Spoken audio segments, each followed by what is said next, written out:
Bienvenidos, señores, a nuestro programa Educación, Defensa y Justicia Tributaria. El programa concebido, analizado para que usted, ciudadano de a pie, se pueda integrar en cuanto a la información del derecho tributario, penal y todo lo que subyace de lo que es la materia hasta de contabilidad y análisis. Hoy tenemos en nuestro programa una importante figura que habla de lo que es el derecho del contador, de la contabilidad en sentido general. Él es un profesional acabado de la contabilidad, de la auditoría y de la defensoría, que en sentido general, como se puede decir. El licenciado Basilio Sánchez, presidente por segunda ocasión del Instituto de Contadores Públicos Autorizados. Démosle un aplauso para Basilio.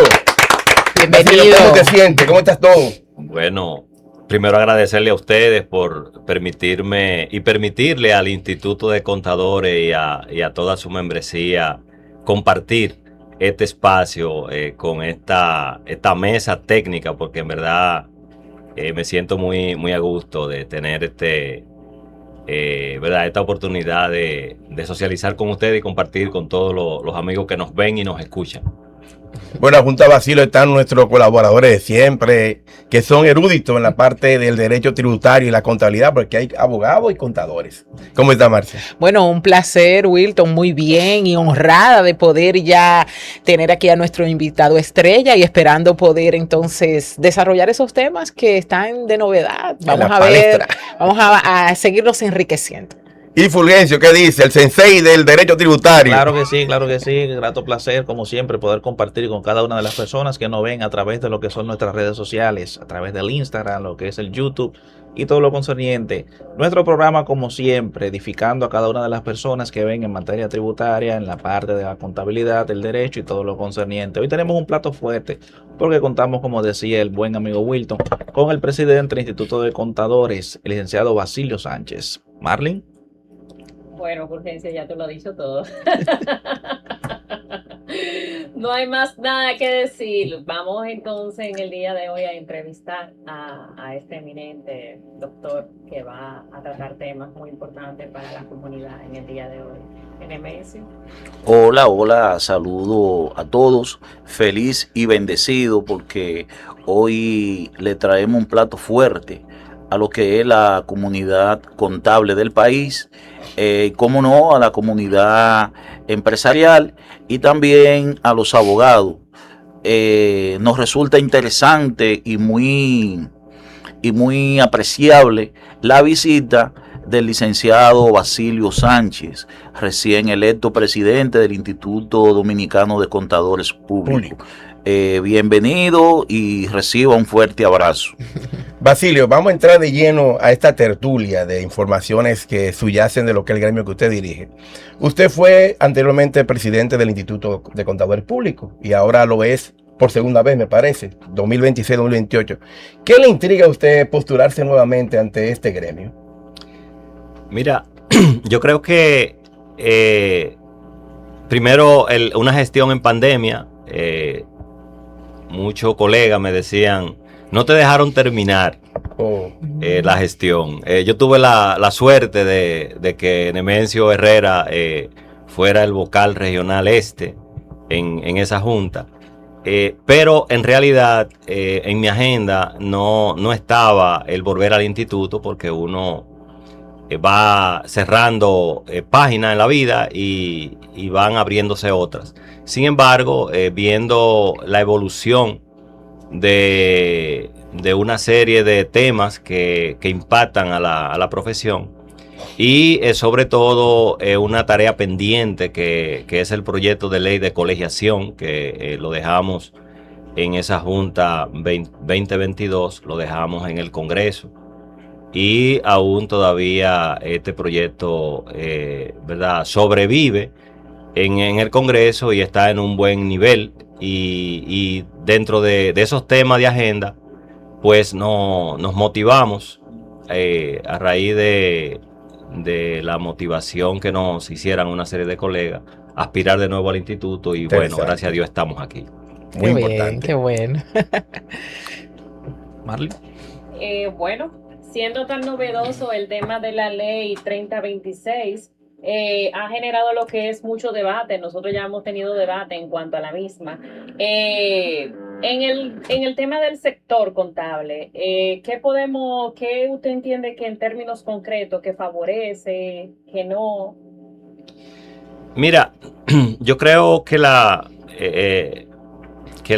esta ley 3026 tiene sus luces y sombras, sus puntos luminosos y otros no tanto. Y yo diría que temas, por ejemplo, como el volver de nuevo a reincorporar lo que es la indexación, son de las deudas que tenía pendiente el sistema. Quizás no como nos hubiese gustado, que el punto de partida fuera diferente, que fuera una indexación al salario, diríamos, realmente aplicada al nivel de inflación que tiene, ¿verdad?, que tenemos en el país. Pudiéramos decir, según los números, oscila entre los 48 a los 52 mil pesos el techo exento. Y por ejemplo, temas que tienen que ver como el desmonte de los recargos y el ajuste a los intereses indemnizatorios eran de los temas de justicia que el sistema tenía que corregir. Y temas, por ejemplo, que no han sido favorables, como el tema de la capacidad que tiene la DGI en este caso ahora de exigir el cobro de las deudas, aún estén recurridas. Son de los temas que entendemos que fue un revés, aunque hay una gran discusión entre, ¿verdad?, los expertos en el área del derecho tributario sobre el tema, pero realmente esta ley tiene esos puntos de blanco y negro. Sí, bueno, empezamos con el licenciado Basilio Sánchez, cariñosamente el socio, como nos decimos, hablando sobre el tema de la ley 3026. Y hablando de la ley 3026 y el tema que impacta directamente a los profesionales en ejercicio, el tema de los honorarios, se le suma a esto la facturación electrónica.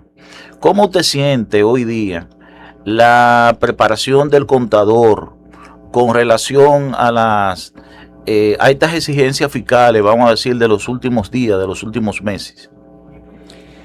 Definitivamente que la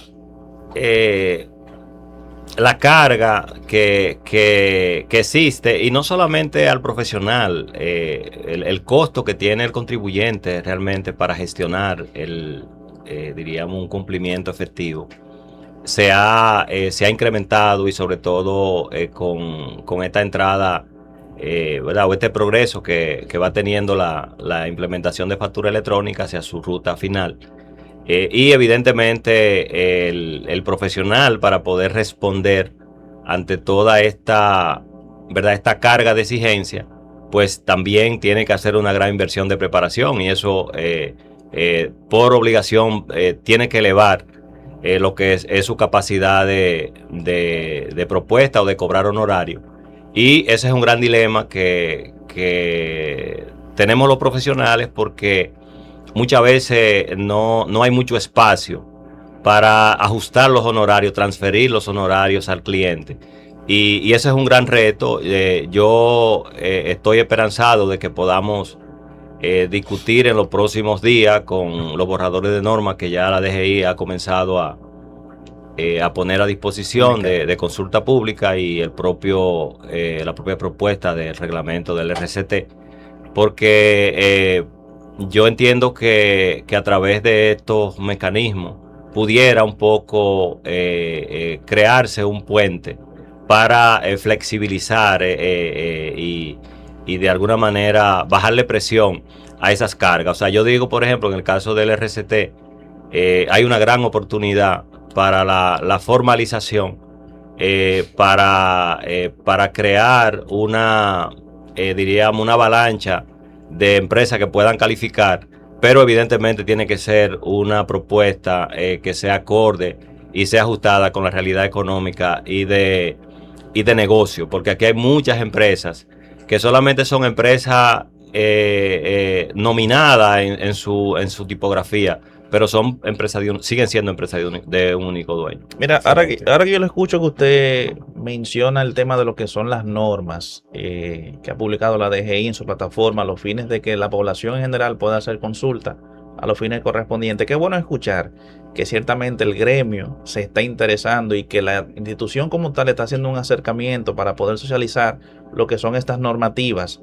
Para serlo honesto, yo anteriormente no había escuchado el tema de que el gremio había tenido algún acercamiento o algo con la Dirección General de Impuestos Internos y que en conjunto hacían ese estudio de lo que son esas normativas. Y ciertamente eso me llena de satisfacción de poder ver que una administración, la gestión, ¿verdad?, de lo que es el instituto, está trabajando esa parte en pro de lo que son los contribuyentes y de igual forma aquellos profesionales de la contabilidad que ejercen día a día.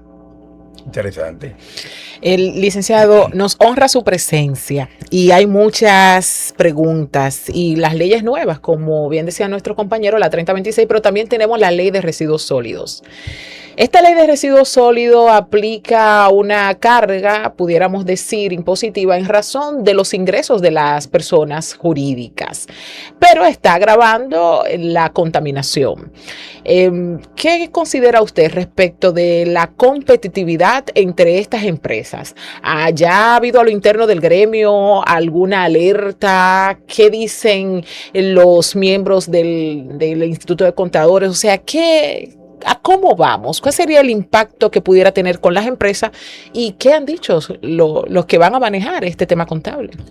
Mira, yo lamenté mucho que nosotros no pudimos participar en ese debate por el tema de la transición de la gestión. Eso fue una pena que el instituto no participara, porque ciertamente esta ley de residuos sólidos es una ley que no tiene una base estructural donde se pueda mínimamente medir lo que es la sustancia de la propia ley con lo que ella persigue, porque por ejemplo Exacto. Nosotros todos lo que prestamos es servicio. Exacto. Y cuando medimos por ejemplo nuestra capacidad de contaminación, ¿verdad? Desde el punto de vista contributiva en el medio ambiente, nosotros no tenemos en un porcentaje quizá del todo, ni siquiera el 10% pudiéramos nosotros decir que participamos en ese proceso. Lo que menos contaminamos. Claro. Y cuando vemos la tabla, entonces nosotros estamos medidos igual que el picapollo que está en la esquina, que sí tiene desechos. Que vierte mucha contaminación. Entonces, definitivamente que los criterios que fueron utilizados para establecer esta métrica no existieron, porque yo siempre insisto en que nos comparamos tanto con jurisdicciones que son extraordinarias, muy avanzadas, y cuando entonces vamos a aplicar ciertas cosas, entonces lo hacemos de otra manera. Yo creo que como sociedad y como gremios, nosotros tenemos que asumir una postura de participación y de contribución, no como a veces se quieren colocar a atacar los procesos, es a entrar dentro del sistema, a contribuir con los aportes y discutir los aportes. Claro que sí. Excelente. Mire, hablando el tema de lo que son los impuestos, estuvimos conversando brevemente. Una de las preguntas tiene que ver con la nueva ley de procrecimiento, la ley 3026, promulgada recientemente, y de igual forma la ley que tiene que ver en cuanto a los residuos sólidos. Usted como profesional del área de la contabilidad y ahora quien preside directamente lo que es el Instituto de Contadores, la pregunta es sencilla: ¿más impuestos, mejor gasto público, y por qué? Es que siempre esos temas hay que separarlo, porque es una pena, por ejemplo, que nuestro sistema esté tan, diríamos, tan reacio, porque la calidad de la administración del gasto no ha sido la mejor. y eso entonces genera una reacción. Claro. Porque de hecho, en las teorías y de los países que muestran mejor resultado, tienen una mejor estructura impositiva, o sea, plantean una baja hacia los impuestos y sin embargo tienen una capacidad de manejar mejor la administración del gasto. Entonces aquí, por ejemplo, se habla de la presión tributaria y eso es un gran dilema, porque al final del camino, ¿cuánto es la presión tributaria? O sea, no lo sabemos. O sea, ¿por qué? Porque tenemos entonces una serie de privilegios en el sistema que lo que hace es entonces que nos aumenta la presión tributaria a nosotros. Claro. Y por eso no se puede medir, o sea, porque cuando tú tienes sectores que están beneficiados con una serie de exenciones, entonces esa exención la pagamos nosotros, o sea, porque al final del camino él está liberado. Cuando sumamos entonces en el que está contribuyendo, entonces la presión se aumenta, pero cuando la mides en sentido absoluto, anda por un 14, pero cuando la vemos de manera real, probablemente supere los 25. Entonces son de los temas que hay que, como sociedad, tenemos nosotros que hacer nuestro papel para que los que administran el Estado puedan tener y exhibir una verdadera administración de los recursos, porque el tema de sacrificarnos tenemos que mirarlo de manera colectiva, Claro. uno y otro, porque entonces a veces como Estado pedimos sacrificio, pero entonces el Estado no, o sea, el gestor no presenta una verdadera carta de ruta de sacrificio del lado que le corresponde. Es así. Licenciado, su consigna anterior fue visión gremial en la parte de la postulación suya. Dentro de esa consigna que usted instituyó para poder ser ganancioso de lo que es la presidencia hoy día, ¿cuáles serían los cambios que usted vaya a impulsar en cuanto a lo que es nuestra carrera, la contabilidad en República Dominicana, como gremio? Hay muchos retos que tiene por delante el instituto como órgano signatario en el país de la profesión, para un poco edificar a los que no están dentro de la profesión de la contaduría. La profesión de la contaduría es la profesión más regulada del planeta, porque el organismo tiene la sombrilla, la gran sombrilla, que es la IFAT, que es la Federación Internacional de Contabilidad, y en el caso, por ejemplo, del Instituto de Contadores, es el órgano representativo del IFAT en el país por ley. Es decir, que cuando el país adopta una normativa contable, la adopta a través del Instituto de Contadores. Correcto. Entonces, partiendo de ahí, hay una serie de cumplimientos que nosotros estamos llamados a refrendar. Por ejemplo, ahora mismo nosotros tenemos que adoptar el código de ética de la IFAT. Esa es parte de las resoluciones que ya en los próximos días estarían saliendo a consulta y aprobación. Y evidentemente diríamos que el reto más importante es lograr que ese proyecto de ley de colegiación pues sea una realidad, porque eso le va a cambiar la vida al ejercicio, y todo el tema del marco regulatorio pues entonces también toma otro giro, porque la ley 633 es una ley del 44, es increíble porque es una ley marco, o sea, todavía ha podido sobrevivir 82 años, y diríamos que la gran agenda es lograr esa gran transformación tecnológica en el instituto. Excelente. El instituto no puede seguir siendo una institución del pasado desde el punto de vista de sus herramientas. Evidentemente no hay una gestión que pueda exhibir logros si no tiene recursos, y entonces ahí viene una gran tarea de sentarnos con los actores del sistema de la profesión a definir la ruta de recursos. Excelente, excelente. Sí. En ese mismo orden y sobre la ley de colegiación, ¿cuáles son las ventajas que la misma traería al ejercicio de la contaduría en el país y también cuáles son los riesgos actuales y vamos a decir qué faltaría por resolver en ese sentido. Mire, nosotros en esta semana justamente tuvimos una reunión con la Comisión de Hacienda que nos convocó para conversar sobre el proyecto de ley y recibir del instituto las observaciones o enmiendas que nosotros entendíamos que debían de contener ese borrador o ese proyecto que ya fue aprobado en 2 lecturas en el Senado y remitido a la Cámara de Diputados. Yo diría que ahora hay una oportunidad de poner el proyecto en manos de los contadores que puedan hacer los aportes, ¿verdad? Que se observen. Las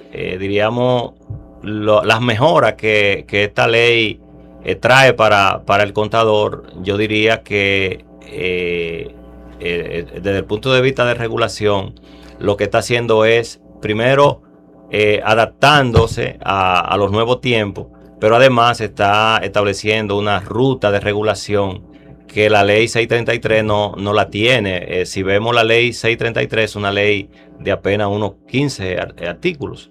Es una ley bastante, diríamos, muy lineal. Sí, hablando de regulación en materia contable, yo observo que hay, vamos a decir, una dispersión. Por ejemplo, el instituto regula directamente a los actores en materia contable que no están regulados. Cuando entramos a los diferentes sectores regulados, se vuelven como islas aparte. Esa situación evidentemente no la corrige la ley 633, pero tampoco el nuevo proyecto de ley es preciso en ese sentido. Entonces deja todo el poderío y toda la discrecionalidad que tienen los organismos reguladores. Ustedes no se han planteado en el proyecto de ley, ya que se van a introducir nuevas cosas, corregir esa parte. Miren, uno a veces cuando estamos sobre la mesa de plantear rutas de soluciones, muchas veces no puede uno partir de su propia deficiencia para lograr la solución de ciertos males que son, o sea, desde el punto de vista de esa línea de pensamiento. Por ejemplo, para un poco de entendimiento, los reguladores, por ejemplo, han creado su propia base sus propios reglamentos para fines de seleccionar, por ejemplo, profesionales, firmas de auditoría en este caso. ¿Por qué ha sucedido eso? Por la incapacidad que ha tenido el instituto de poder manejar unos controles de calidad suficientes que puedan garantizarle a esas instituciones que las bases de datos que estamos nosotros suministrando cumplen con ese nivel de calidad que ellos esperan. De ahí entonces, ahí se crea ese génesis, que la ruta de solución tendría entonces que plantearse a través de las vías reglamentarias. Por lo tanto, la ley no entra en ese terreno, porque si lo vemos desde el punto de vista del interés público, eso pudiera ser un gran problema en la ley para, por ejemplo, entrar a la superintendencia de bancos, de valores y demás instituciones.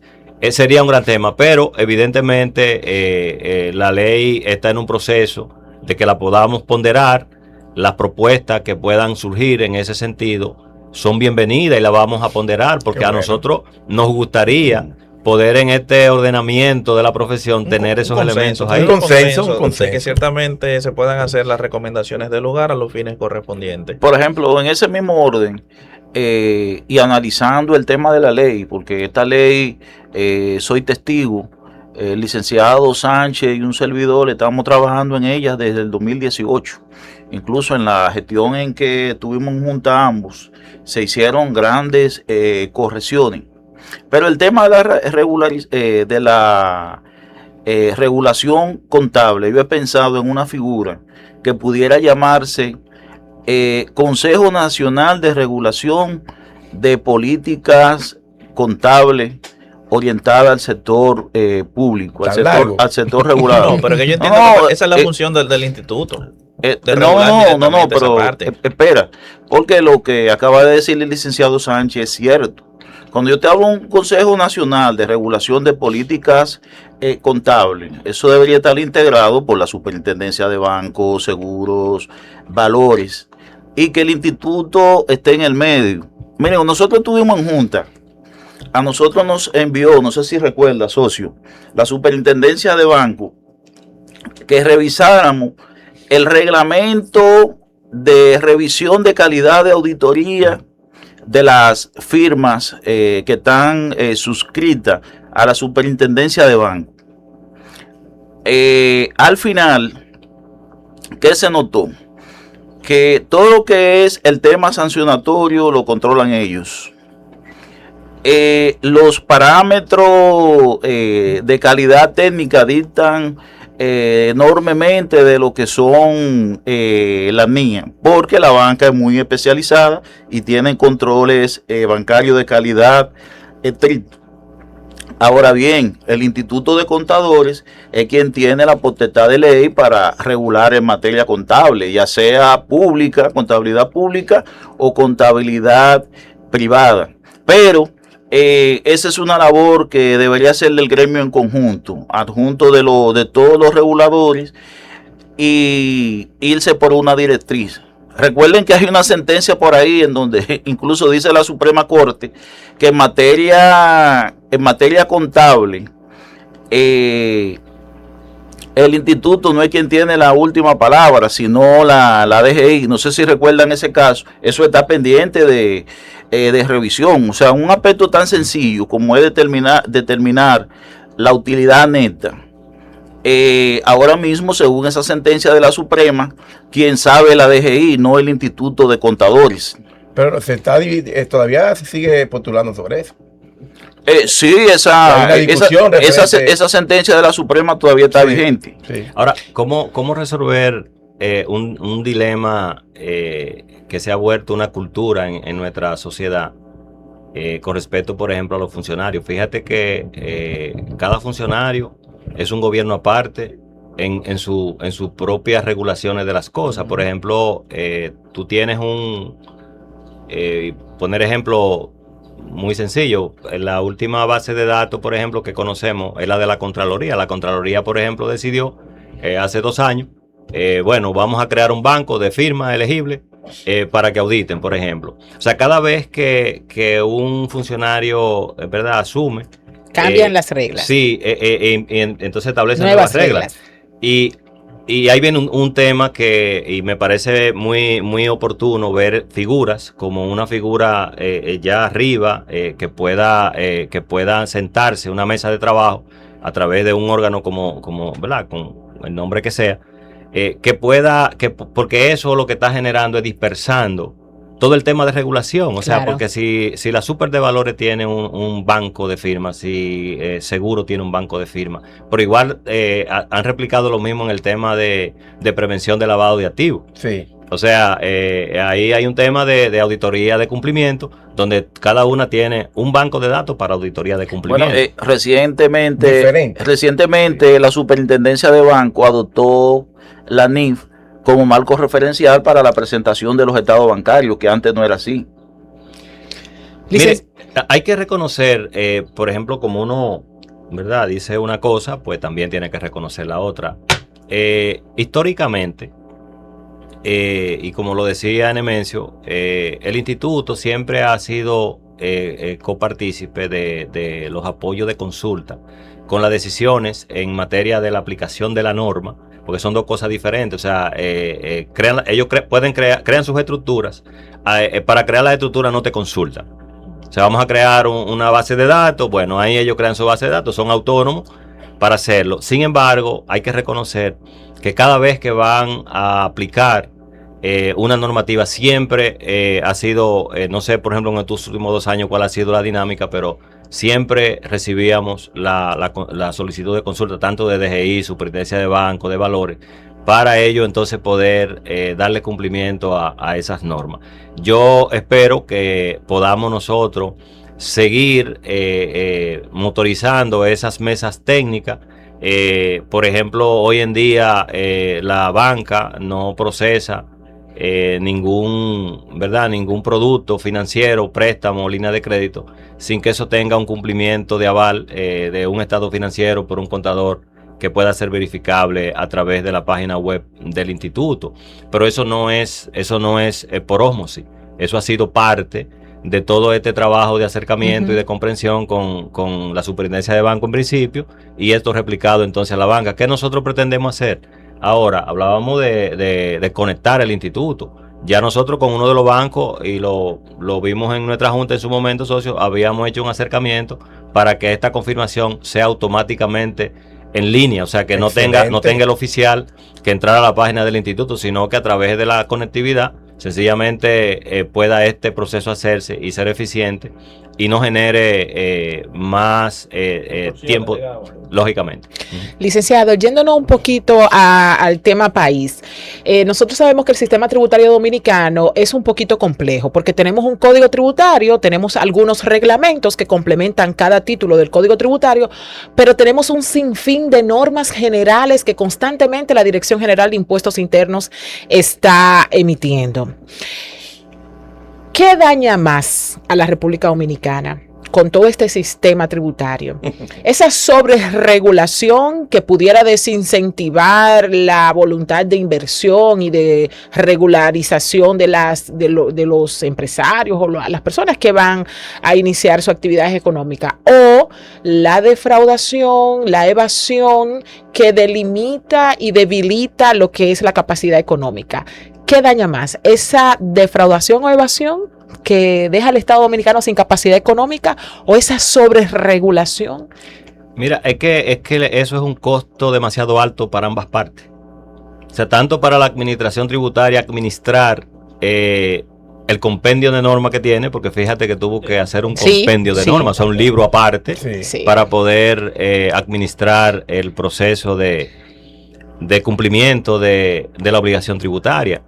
Y evidentemente a nosotros, pues un trabajo demasiado grande y poco efectivo porque no lo cobramos.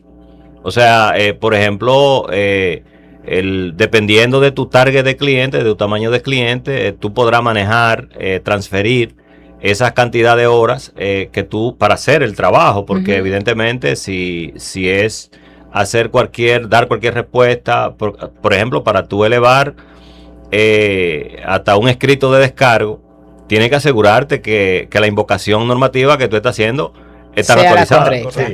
Porque cuando viene a ver, entonces la propia DGI de allá para acá te devuelve pasándote el cuchillo porque tú pierdes la oportunidad de esa defensa. Correctamente. Entonces, hay un alto costo para ambas partes.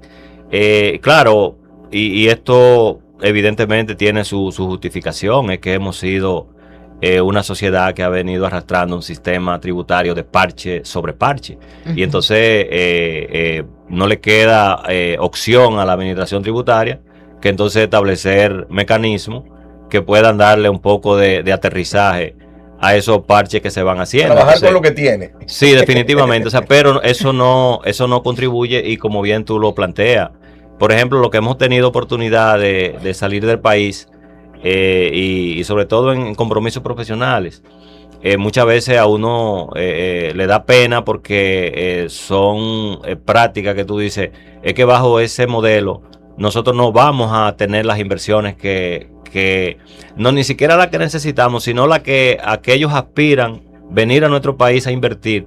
Y cuando ven todas estas cosas, porque el inversor serio lo único que busca es garantía jurídica. Es lo único. O sea, el inversor serio, lo único que le interesa es que donde él decide invertir, las reglas de juego estén claras. Claro que sí. Mire, con el tema de que se está tocando ahora mismo la modificación concerniente a lo que es la ley de contadores y todo lo concerniente al respecto, y usted como presidente recién electo de lo que es el Instituto de Contadores, ¿cuál entiende usted que será el principal enemigo de la profesión contable hoy en día? La tecnología, la política, o digamos la falta de unidad directamente dentro del gremio, que es por la cual usted trabajó para los fines correspondientes, de que haya esa unidad dentro del gremio y que hayan modificaciones y que ciertamente el gremio sea un gremio actualizado, tal como comentaba anterior, de que, por ejemplo, con el tema de lo que son las instituciones financieras, de que haya un vínculo directo, de que se entrelacen las informaciones. Entonces, ¿qué puede entender usted que ciertamente es lo que hoy en día le hace más daño directamente a la profesión contable? Yo creo que el mayor, diríamos, enemigo que nosotros pudiéramos tener ahora mismo es la capacidad o incapacidad de unificar la clase. O sea, el reto que tenemos por delante es de unificar la clase, porque ya los otros elementos de alguna manera están condicionados para que podamos nosotros lograr, diríamos, esos anhelos. Una ley que según lo que observamos hay una voluntad política. O sea, hay una voluntad política para que sea una verdadera ley, un verdadero vehículo de la profesión. Así lo pudimos nosotros percibir en la conversación, en la reunión con la Comisión de Hacienda. Los aportes que ellos mismos nos hacían, o sea, era al revés, nosotros entendíamos que íbamos a llevar aportes. Sin embargo, ellos tienen una serie de observaciones de mejora que nos las han recomendado. Inclusive ellos son parte de que esta ley sea opinada por otros actores, Impuesto Interno, Contraloría, Cámara de Cuentas, Contabilidad Gubernamental, como decía Nemesio. O sea, ahí con esa visión parece ser, Nemesio, que está moviendo esa mesa técnica de consulta que debería de ser formal para que esos actores estén. Que de hecho en el proyecto de ley nosotros establecimos la Escuela Nacional del Contador, que evidentemente la proyección que está planteada ahí es que sea una universidad. Eso sería interesante. Es una universidad. Interesante. Y los actores que la estarían, diríamos, o ese consejo de rectoría está integrado por la MESI, Impuesto Interno, Secretario de la Presidencia. O sea, hay un nivel, o sea, que no es una escuela simplemente para dar cursito, es una estructura que va a estar, diríamos, con un nivel de rectoría, con los actores del sistema en educación y la parte que tiene que ver con financiación. Socio, usted ha traído, perdón, Marlin, una noticia que me alegra mucho. ¿Te enorgullece? Sí, sobre todo como un logro de la clase. Yo veía el tema de la ley que se le quería dar rápido como caña para el ingenio, sabiendo todos nosotros que adolecía de algunas falencias. Y me alegra mucho saber que se va a crear esa mesa de trabajo y que se asumieron las recomendaciones de la Cámara de Diputados a fin de perfeccionar. Miren, la ley de contaduría es una ley que no impacta nada más a la clase, impacta la economía completa. Una ley bien llevada de contaduría pública mejora incluso hasta las recaudaciones. Entonces, a buena hora, qué bueno que ese proyecto se va a manejar así, de esa manera. Y no es retroceder, es como dicen por ahí, un pasito tuntún hacia donde debe de ir la mejora, a fin de sacar una ley bien acabada que nos beneficie a todos como clase. ¿Usted me está entendiendo por qué yo quería volver al instituto? Bueno, también. Sí, ya estoy mirando. Hay la visión. Entonces, más allá realmente de esta legislación, ¿mejoraría lo que es la profesionalidad del contable o sería pura burocracia esta parte? Mira, Interesante pregunta. Si algo tiene esta ley es la colegiación obligatoria, que la ley 633 lo establece, no pero si él la prevé, pero es como a la voluntad. Sí, como que deja abierta esa ventana. Y esta ley cierra lo que es la colegiación obligatoria. Y entonces establece una serie de rutas para que esa colegiación se cumpla. Inclusive hay una serie de obligaciones que están establecidas porque evidentemente las causales entonces al incumplimiento de ella, entonces que es otro tema, que nuestra ley 633 no fue tan categórica con ese tema del ejercicio ilegal y todo eso, porque le voy a decir algo, nosotros estamos ahora mismo en un ejercicio transfronterizo. O sea, nuestro país hace ya desde el 96 comenzó a interactuar en una dinámica donde muchos profesionales de otras jurisdicciones están en nuestro país ejerciendo, incluyendo de todas las profesiones, incluyendo la de la contaduría pública. Y sobre esos contadores nosotros no tenemos control. Con la ley sí. Okay. O sea, que se regularían realmente los contadores que son personas que extranjeras. La ley regularía esta parte. Todo el que ejerce la profesión en el país va a estar regulado por esta ley. O sea, y evidentemente hay seria consecuencia para el que esté haciendo, porque ya esos profesionales entrarían en un ejercicio ilegal. Claro. Entonces, por eso, y todas las jurisdicciones son muy proteccionistas. En el caso, no conozco, por ejemplo, las leyes de otros países, de los abogados y otros, pero en el caso de la contaduría, usted va, por ejemplo, a Panamá, y en Panamá usted no puede ejercer si usted no es un contador, si no es colegiado, si no está habilitado. Sí, pero la ley es una ley muy inteligente. La ley prevé un proceso de homologación para ese profesional extranjero que se radicó en el país y poder acreditarse o acreditar su colegiación en el país. Eso es muy, muy importante.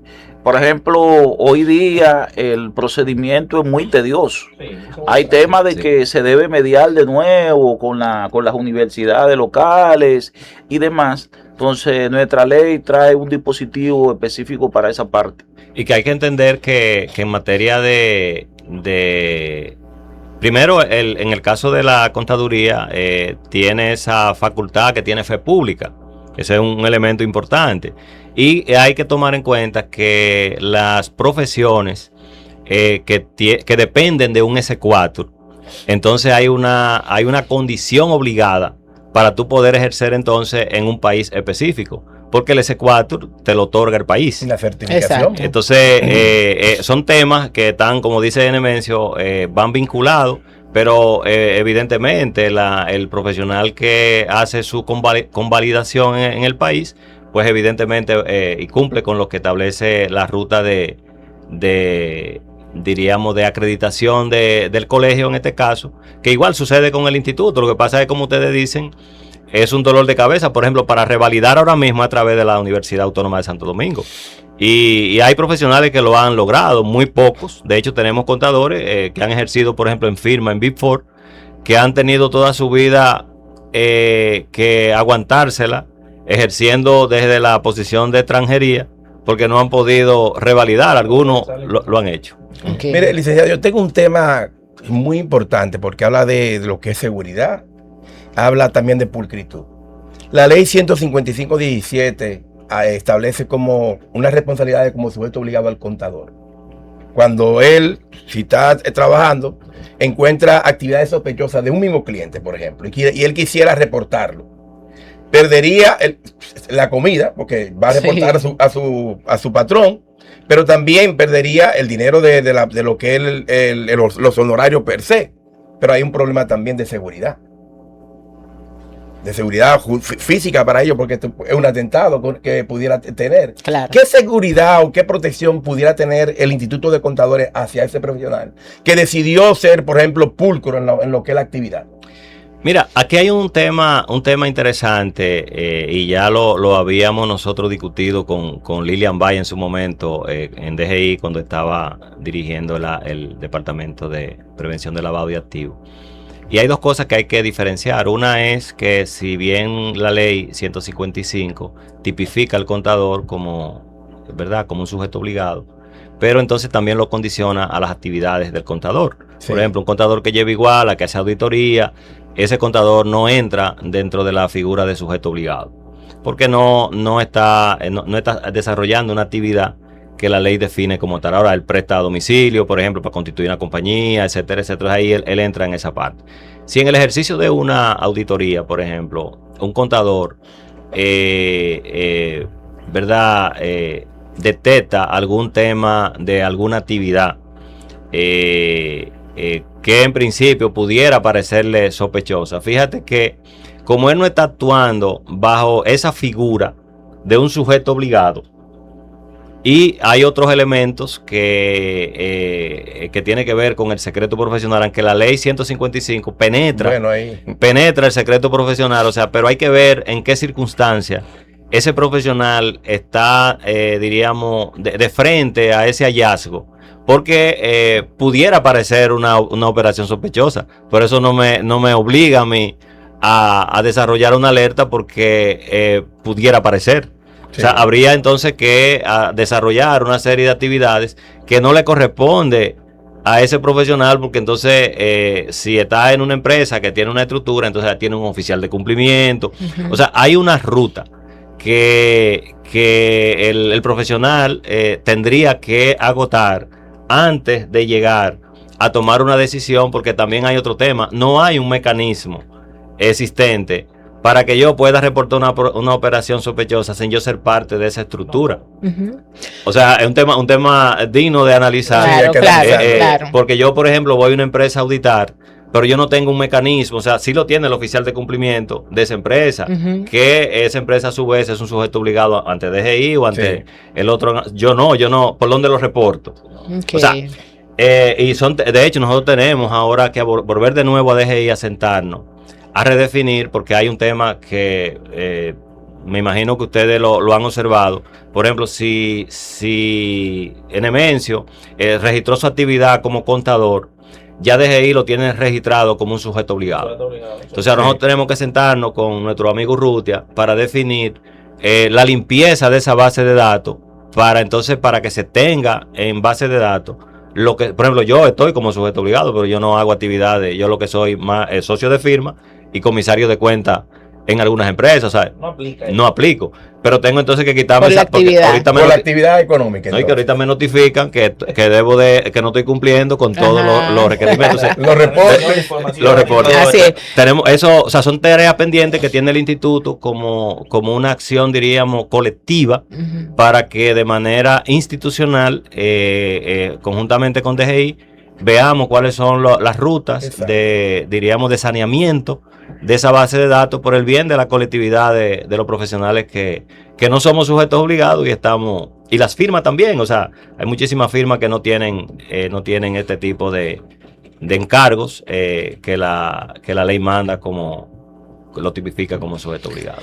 Wilton, tú hablabas del lado bueno de esos contadores que quieren ser honestos y que en una auditoría, bueno, pues identifican. Tú preguntabas qué hacer. Yo me quiero ir del otro lado de la moneda, de aquellos asesores, aquellos contadores que efectivamente son los que orquestan el esquema de defraudación, son los que, por tener el acceso a la oficina virtual y por tener algunos clientes que no son muy versados en la materia tributaria y fiscal, pues ellos pueden manipular un poco allí esos costos, esos gastos, y crean un esquema de defraudación que muchas veces sus mismos clientes pasan a ser víctima, o muchas veces sus mismos clientes son parte del esquema.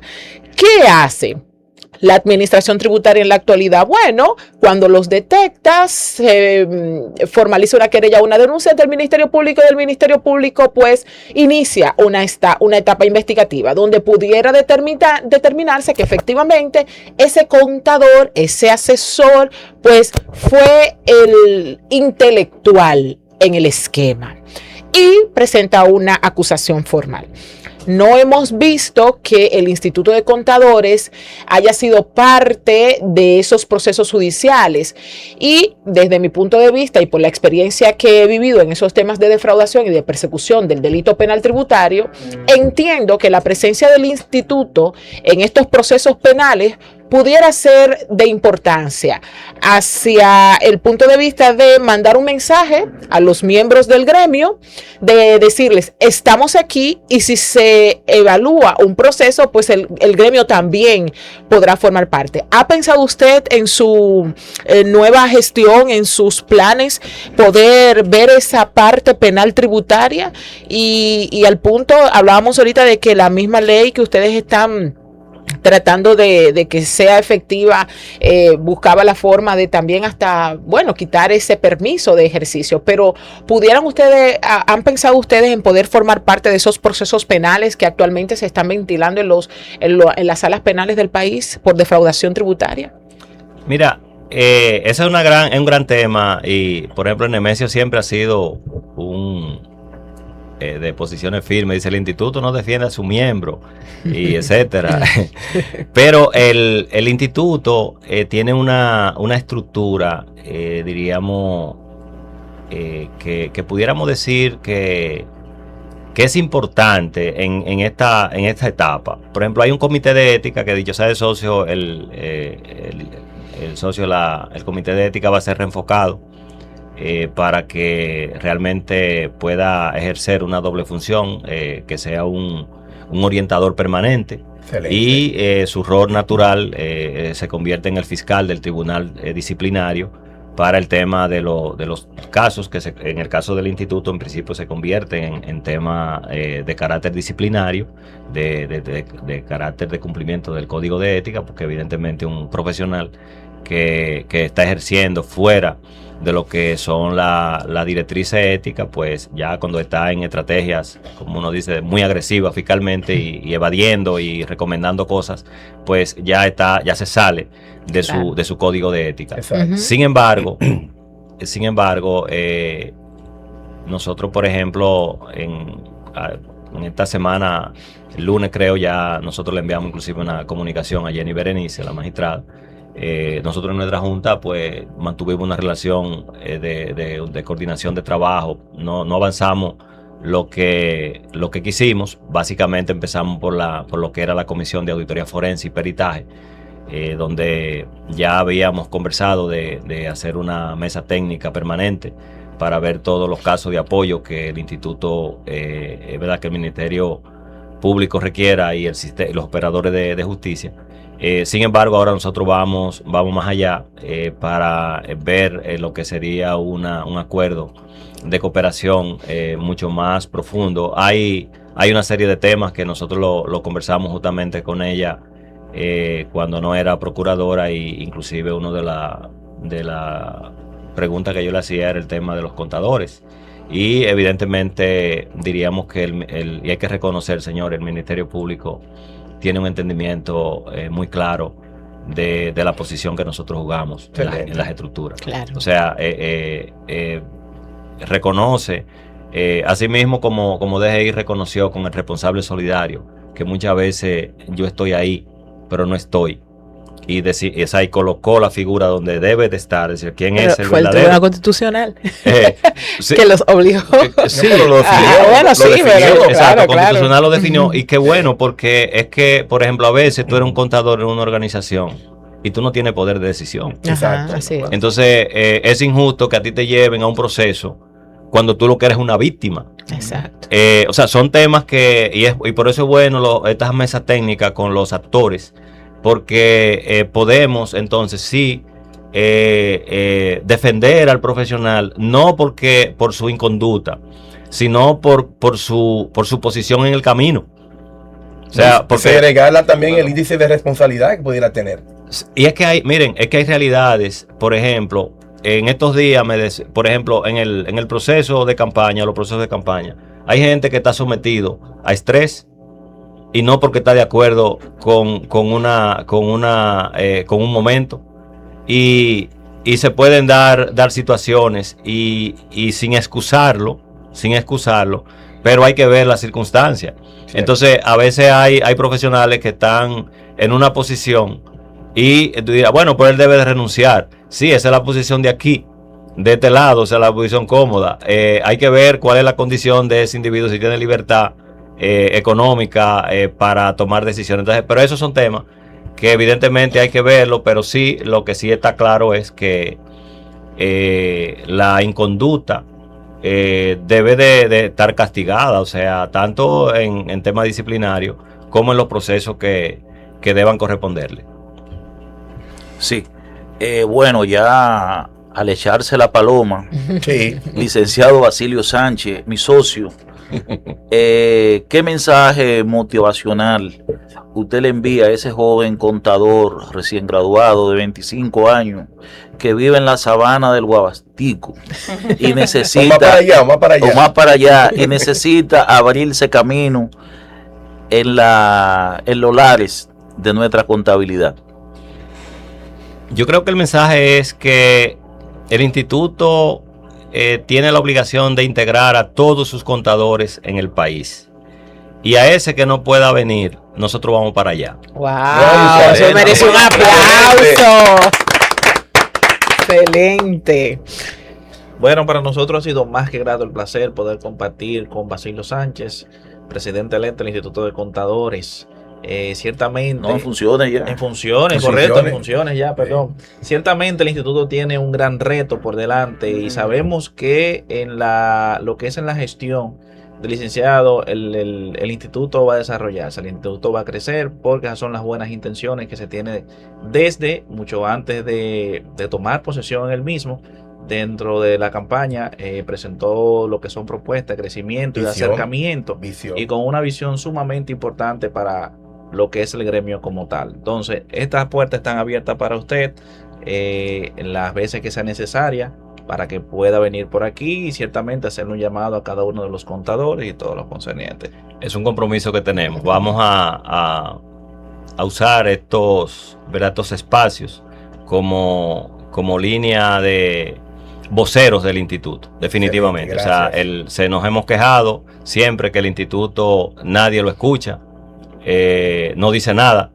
Entonces vamos a cambiar esa regla de juego, o sea, vamos a tocar las puertas, vamos a ir a las instituciones que tengamos que ir para que la profesión pueda seguir avanzando, porque a veces somos muy críticos y decimos que no ha avanzado, pero realmente estamos en el camino.